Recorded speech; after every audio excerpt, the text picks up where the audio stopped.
today. Thank you for taking the time to join our webinar. Today we have Susanna Robinson, and she'll be taking us through Adaptive Insights and the Elastic Hypercube technology release. I've put everyone on mute, so if you have any questions during the presentation, please either use the Q&A box at the bottom of the screen or the chat function to the right. You have the option with the Q&A box to ask questions anonymously. I'll now hand you over to Susanna, who will start the webinar.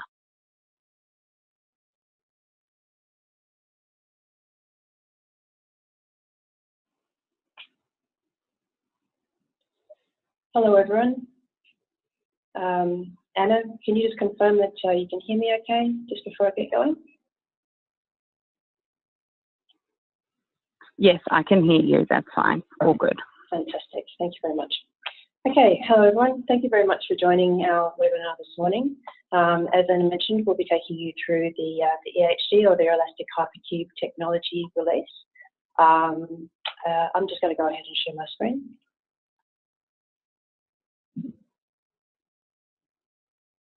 Okay, so this webinar won't cover any new ground, essentially. What we'll be doing is taking you through a webinar we did some months ago in the 2018.3 release, because it has taken a while for this functionality to be rolled out, as you'd all be aware. So what this webinar is basically aiming to do is just to refresh you guys on what the functionality is for the Elastic Hypercube technology, and what we can expect in terms of changes in performance and functionality and so forth. So you can see that I've opened up to the welcome page of our standard demo, and what I want to do is I want to use the help pages to take you through the points that we're going to cover this morning. So I'm going to go to my navigation pane and navigate down to my support. So you can get to these help pages via, as I say, through the navigation pane, support, and then clicking on help. You can also save this help page, which is probably worth noting, by saving it to your bookmarks page. You don't actually have to log into your adaptive instance to access this page now. So if that's something you'd like to do, just make sure that you get your address to your bookmarks bar, and then you can just access that help page from your bookmarks bar at any point in time. So to go to the new release notes, you can go to any release notes in this What's New menu. So just click into that. And then you go to your releases. And then, as I say, this is the 2018.3 release, so we click into prior releases. And click into my 2018.3. So we're going to be going through these release notes here. So I'm going to click into my Elastic Hypercube technology. And what this does is it basically takes us through a little bit of a sort of a summary of what Elastic Hypercube technology is promising to do. So you would have heard some release notes about this already, but essentially what it does is it allows the improvement of performance by allowing more intelligent calculation and caching within the system. By allowing this improved performance, it also allows the support of a much larger hierarchies in terms of levels, accounts, dimensions. They mention million value dimension hierarchies. So what this Elastic Hypercube technology basically allows you to do is include a lot more complexity and depth in your modelling, and allows your models to support that increase in size. Therefore, really going for the scalability of your product. So have a quick look in here if you'd like to have a bit of a read. There are, every time you can see hyperlinks in these release notes, it does allow you to drill through into different articles and more in-depth explanations of different releases. So please have a look in your own time, and if you have any questions, please don't hesitate to get in touch with us. But it does go through and it gives you a bit of background of what they've done in terms of the administrative changes to allow these performance improvements. So as you can see here, and this is a commonly asked question, how do I know if I have elastic hypercube technology? The way that you're going to know whether it's been turned on for your instance, and we think that most of you guys have had your EHT turned on, but please do navigate to your admin page just to check if you actually had it switched on. So if I go back to my navigation pane and navigate to administration, where you're going to see whether it's been turned on or turned on or not turned on yet, more to the point, is you go into your general setup.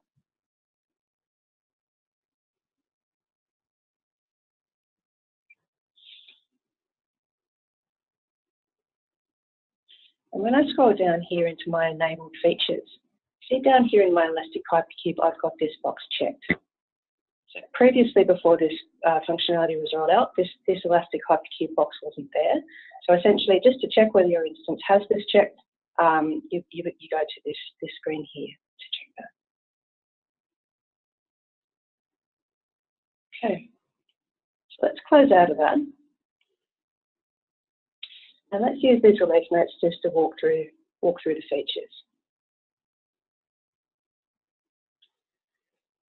So with the enablement of much larger hierarchies and modelling capability, what they've introduced in terms of the new functionality for EHT is the ability to improve the navigation and the use of these much larger sheets.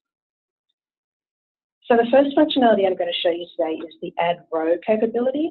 And this is around the support of large cube sheets. So this is basically saying that when we do enable the million value dimension lists, they've basically launched navigation tools to help you get around those sheets with ease and efficiency. So if we go back to my welcome page, I'm going to go ahead and open up my product revenue sheet to give you an example of the cube sheet. The first feature we're looking at here is the add row feature. Now here you can see that I've opened up my product revenue sheet, which is cube sheet. And here is my add row button here, and you'll see that it's grayed out. The way to activate this add row functionality is to go down to what we call the leaf level. So I'm just going to go down and I'm going to change the structure of this sheet so that I can show the advantages of this particular functionality. So I'm going to go to my change dimensions. I'm going to go ahead and select stacked axis here. So I've got my levels down the side and then I've got my product. And what this is allowing me to do is to show a number of different levels and dimensions down the vertical axis of my cube. And I'm going to go ahead and select my units account and click OK.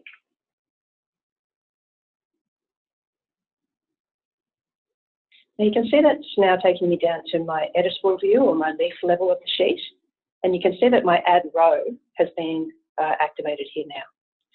So what this add row feature here allows you to do is when you've got a number of different levels or dimensions or accounts stacked down your vertical axis, it allows you to have your suppressed zeros on and also allows you to add an additional row into a row that wouldn't usually have any values. So basically we've got our suppressed zeros on, which means that if my row doesn't have any values, it will be suppressed. So rather than having to go in and turn off my suppressed zeros so that I can add amounts into that row, the add row allows me to nominate that particular dimension and account, or the level and account and dimension intersection, so that I can actually just add that row instead of unsuppressing my row. So if I go ahead to my sales now and select that level, and I'm going to say, and I want to actually put amounts into product C4.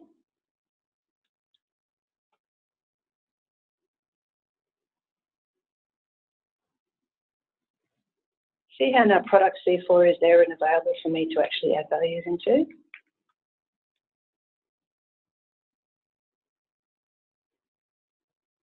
So I can do that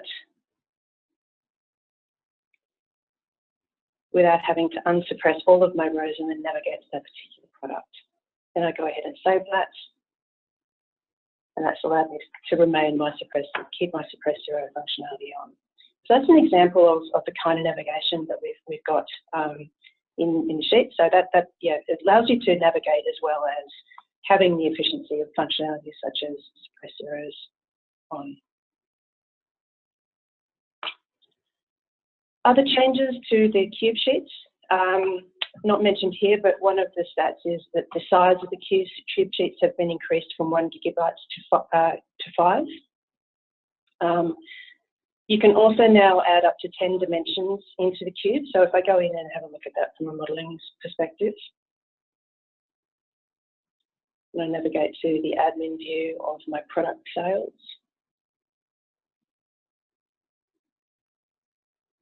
Product revenue. Now what that means is in this screen, I can add 10 dimensions. Now, bearing in mind that the level and the account and the time are they're actually 3 dimensions that you require on the cube to make your cube function. But on top of that, you can actually add an additional 7 dimensions onto that structure without slowing down the performance of the cube. Prior to that, it was 7 in total, so they've added an additional 3. The other piece that's worth mentioning here, and I know that a lot of people have this as a point of frustration in terms of viewing data on the cube sheet, is that suppressed rows, so rows that don't contain any values, are no longer counted towards your 15,000 row limit. So to reiterate what that means, when you do look at cube sheets from the perspective where you're stacking your vertical axis with levels or dimensions or accounts or any combination of those things, there is a hard limit of 15,000 rows on your vertical axis. So that feature is that the 0 rows are no longer counted in that. So the redundant combinations of your accounts, levels and dimensions are no longer counted in your 15,000 rows. When you go through, take the time to have a look at the video. It basically covers what we've just looked at today, but it is there if you guys need to refresh your memory at any point. So please feel free to navigate to the help page to refresh your memories on that, or give us a shout. Okay, let's have a look now at the modelling sheets. Now, there's a couple of different functionality pieces that have been added to the modelling sheet. So I'm going to go ahead and open up my personnel planning as an example of a model sheet. Now, in terms of supporting enormous model sheets, the model sheets are now able to, you're able to capture 1 million rows, which is a big improvement, and basically due to the clever calculation and the dependent-driven replication in calculation, this is allowing you to use models of this size.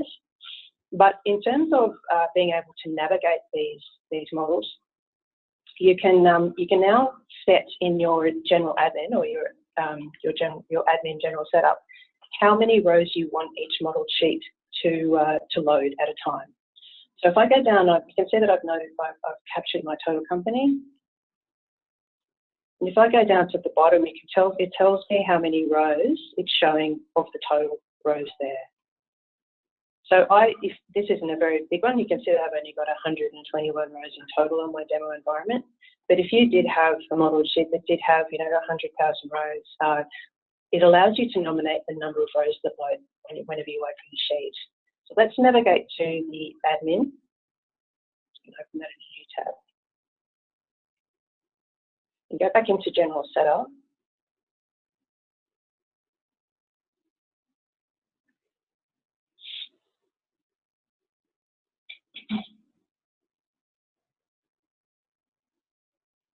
Okay. Now you can see when I go down into my setup details, this new feature here is modeled sheet first page size. You can see that I need to nominate a number between 0 and 50,000. If I go ahead and say I only ever want to see 50 rows in my model sheet to load up, and I go ahead and click save, that means that all of my model sheets will now only show 50 lines when it loads up. And this reduces the number of, well, the time it takes to load that sheet. You can see that this rendering time that's the time that's basically saved by allowing the reduced number of rows to be calculated. So you can see now I'm looking at my 1 to 50 of my total rows of 121, which means that I'm only showing the first 50 rows.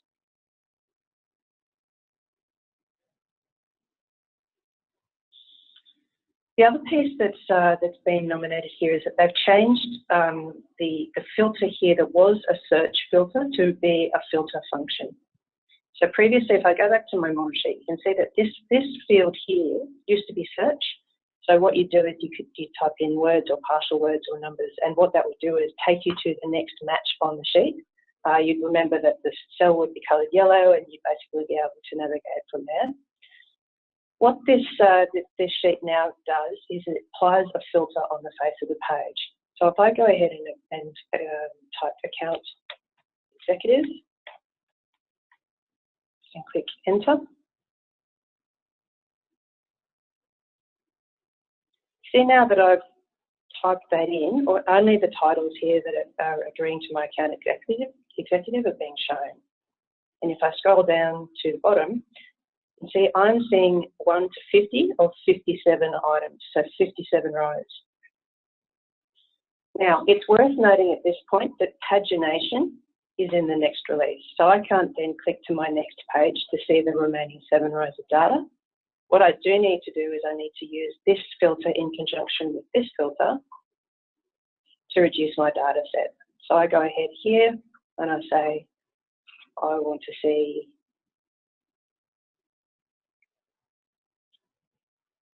the level that contains rows.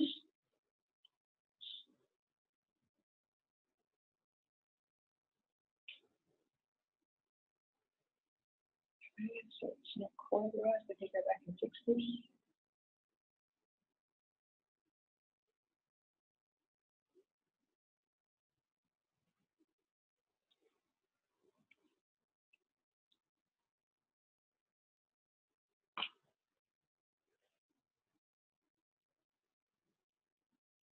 Now you can see that I've used my residence for tax to filter that data set to only show my Australia. So I guess in the interim between the times that they released the pagination function is that I would use either this combined filter functionality or see if we could pull the required information that you need by reports.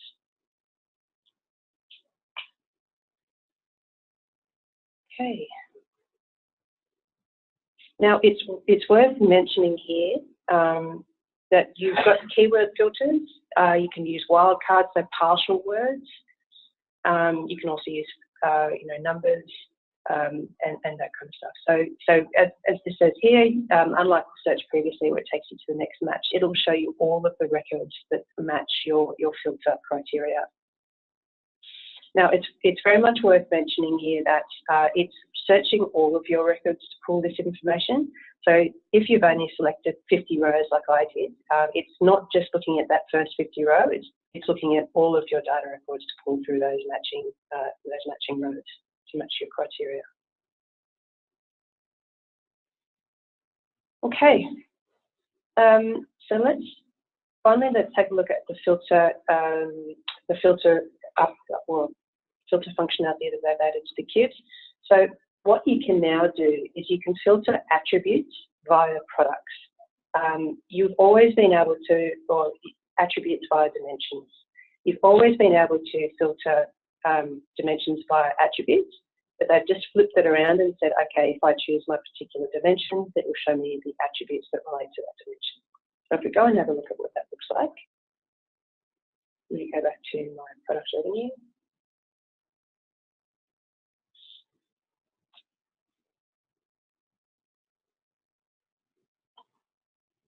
All right, so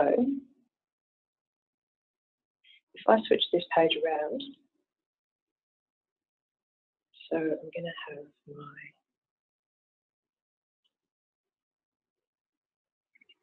my colour. So the colour is an attribute that I have attached to my product dimension. I'm going to keep my level at United States. So I just flip that around.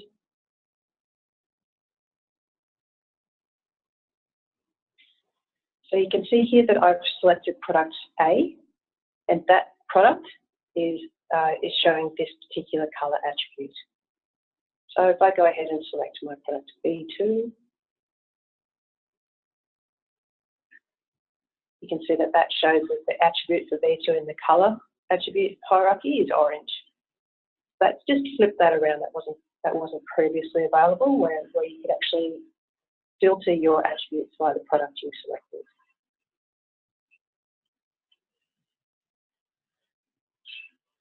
So that is the functionality, the navigation functionality, or the usability functionality that they've introduced to support your EHT release.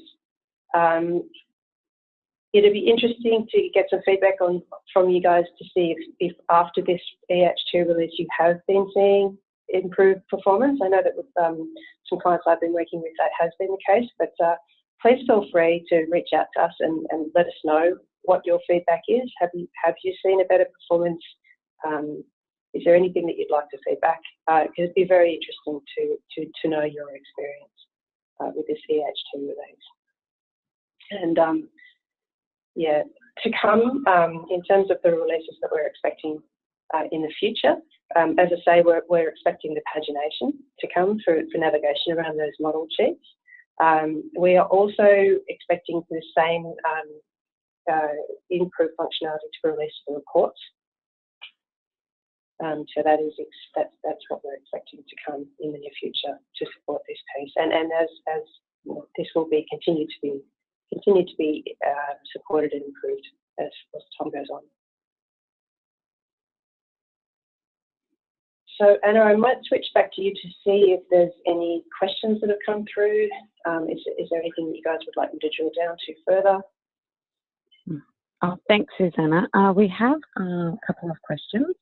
The first one is, does setting the number of rows on a model sheet mean that we only those rows calculate? Is this a data latency risk? Excellent question. It doesn't impact the calculation of rows. So if I go back and let's open up my personal planning, calculation on a model sheet happens when a cell is changed. So if I was to go through and change this pay rate from my first Parkley employee on my model sheet, when I save that, what that does is it recalculates the values that are attached to that particular input field. So setting of the rows is only around the loading of the page. It's not around the calculation. And what we should be seeing is that with all of the improvements in the intelligent calculations in terms of being able to identify dependencies to only calculate the relevant cells, we should see that recalculation of the sheet, the speed of that to improve. But as I say, the setting of the rows is all about loading of the sheet initially so that you're not sitting there waiting for a significant amount of time once you load that particular sheet. So no data latency risk. Thanks, Susanna. Our next question is, do I need to do any configuration for the EHT to work on my modelled or cube sheets?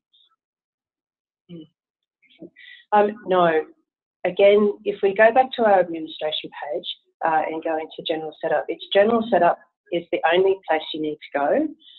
And the only configuration that you need to put in here is the number of rows on your model sheet. That's the only configuration that's asked for at this stage.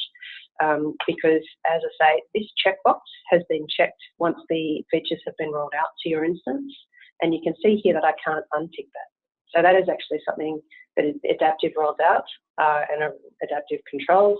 But this feature here in terms of first page, the model sheet first page, that is the only piece of configuration that's required if you want to use that functionality.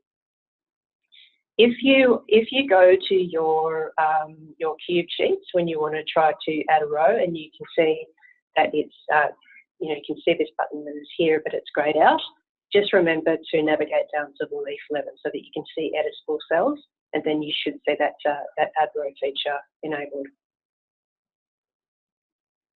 If you do have any problems though, please let us know. Please send us an email or give us a call, then we can have a look at it with you. Cool. Thanks heaps, Susanna. That's it for today. We're going to finish our webinar up here.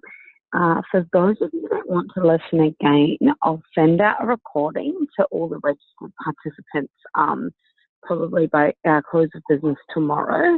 And if you have any further queries or questions, please email us at support@gkh.com.au or support@gkh.co.nz, and we'll get back to you as soon as possible. So yes, we'll end it here, and once again, thanks heaps for coming, and we hope you found the webinar informative. Goodbye, everyone.